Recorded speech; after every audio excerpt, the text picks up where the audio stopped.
नमस्कार, सत श्री अकाल, प्रणाम। मैं तेजू फौजी। आप देख रहे हैं अपना प्यारा सा चैनल तेजू फौजी। बहुत प्यार दुलार मिल रहा आप लोगों से और मुझे भी लगता है कि मैं जो सच्चाई है, जो समाज की बातें हैं, वो आप तक पहुंचाने की कोशिश कर रहे हैं और काफ़ी हद तक हम सफल भी रह रहे हैं।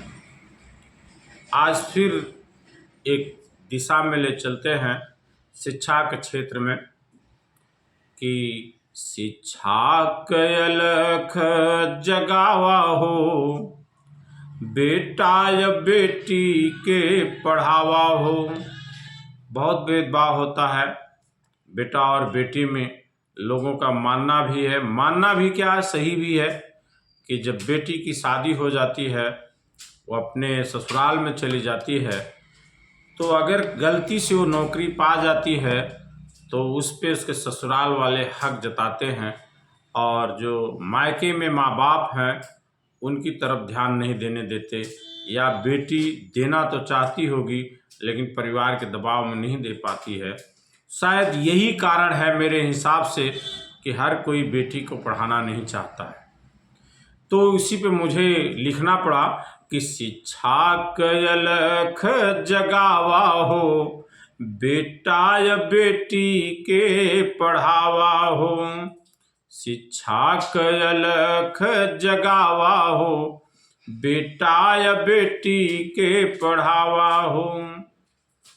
बेटा तो हमें दीपक खानदानी, बेटा तो हमें दीपक खानदानी।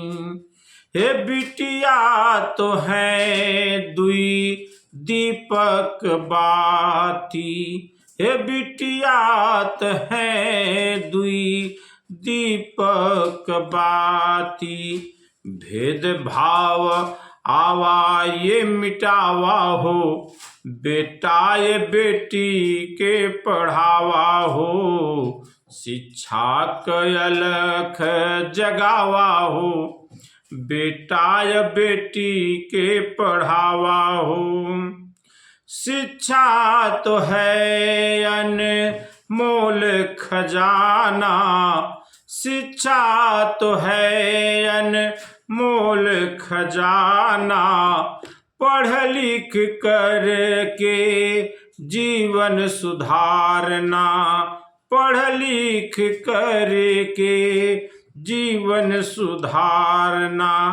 रोज रोज स्कूल पढ़ावा हो, बेटा या बेटी के पढ़ावा हो। शिक्षा के अलख जगावा हो, बेटा या बेटी के पढ़ावा हो। शिक्षित परिवार होई, हे शिक्षित परिवार होई, धन धान बढ़ी जाई। शिक्षित परिवार होई, धन धान बढ़ी जाई। घर में ये खुशियाँ बढ़ावा हो, बेटा या बेटी के पढ़ावा हो। शिक्षा के अलख जगावा हो, बेटा या बेटी के पढ़ावा हो। बेटा या बेटी के पढ़ावा हो, बेटा या बेटी।